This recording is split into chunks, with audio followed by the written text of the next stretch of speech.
Hi, Robert J. Conley here. I am here to talk to you today about the power of ease and to give you some tips on mastering the power of ease. And so, one of my favorite mental pictures to have is one that an old time comic, Buddy Hackett, talked about one time on TV, and it was in relation to people who were performing stand up comedy. So, as you can imagine, one of the great challenges presented to people attempting to perform stand up comedy is being at ease. It's a rough environment, and only the greats are at ease.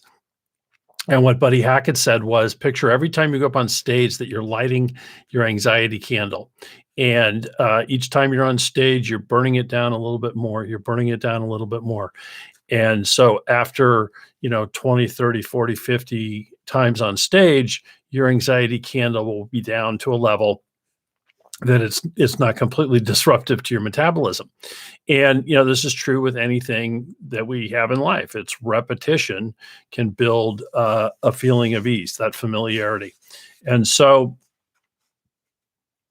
the first thing that I want to suggest, so that's a picture to hold in your head. Now, how do you do that? Well, first thing is to really understand that anytime you cannot be fully at ease anytime you're operating outside of those four core elements of your work life, of basically life. And that is, are you operating within your interests, your values, your temperament, and your aptitudes?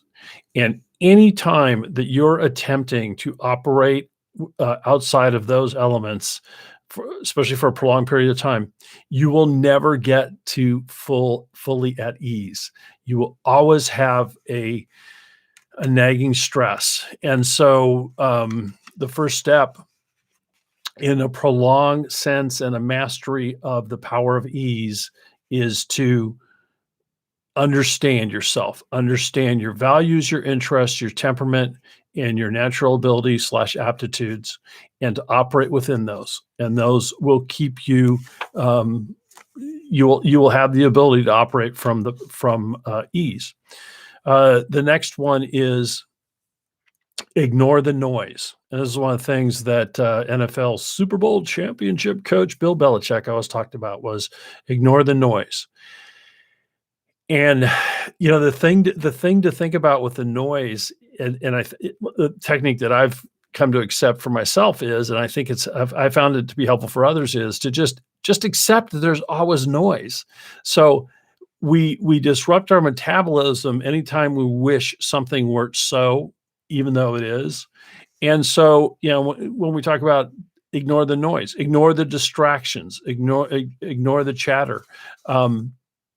And again, rather than trying to, you can't make it go, just assume I can't make this go away. It's always going to be here. It's part of being a human being on planet Earth. And so I accept that it's there, and it goes in one ear and out the other. And closely related, if not possibly the same thing, although I think it is different. The next item, number 3, is to be proudly indifferent to the opinions of others. And I say that because people, it can come across as arrogance. It can come across in negative ways. But I urge you to, anytime you hear the opinion of someone else, to be proudly indifferent and to smile broadly. And it's as important to be indifferent to the kind opinions as to the unkind opinions. If you will let actors always say, you don't read reviews because you don't want to be dispirited by the bad reviews, and you don't want to believe the good reviews because it'll take you out of your performance element. And so, just coming from that place of whatever, thank you, or whatever word you want to use, the opinions of others go in one ear, out the other, moving on, and be proud and smile. All right, next one. Put others at ease, even when you're not at ease. If you will invest the energy and take like ownership of like, oh, I'm going to make sure other people are at ease. You will put yourself at ease. And what's the benefit of this? A big part of, why be at ease? Be at ease because it enhances your flow state. It enhances your ability to be present, to be in the moment. That's one of the reasons that I enjoy golf as a sport. It's the only sport where it's like the least effort wins. It's not the most points, it's the least points, it's the least effort. And you cannot be anxiety ridden and uptight and win the tournaments. That's one of the big things about the major tournaments, is that it is not being at ease. That these golfers that any other day will shoot 500 par at a golf course, when it's a big tournament or it's the last day and it's on the line, all of a sudden they get uptight, they lose ease, and sometimes they call it even the yips. You got the yips. And so the ability to put yourself at ease and then to put others at ease will keep you in that performance state, and it will enhance the entire environment in which you're operating. The next item is something that is harder for some than others, and so there's a personality. I won't go into the details of which personality types, but there are certain personality types. You may have heard me in other talks talk about the fact that there are certain personality types that more naturally start things, and there are certain personality types that more naturally finish things. That tension, tension is relieved when, for some people, more starting, more finishing. But what I would submit, and this is from working with lots of people and myself being prone to starting more things than I finish, the thing that will put you at ease is finishing. And the thing that's important and what you can control and get better at is more clearly defining what it is you'll start in the first place.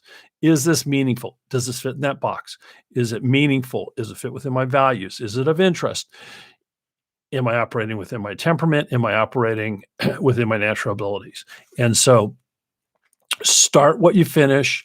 And for many, it's about discerning up front what you start more closely, be more careful, more selective, and then knowing that will more likely lead you to completion.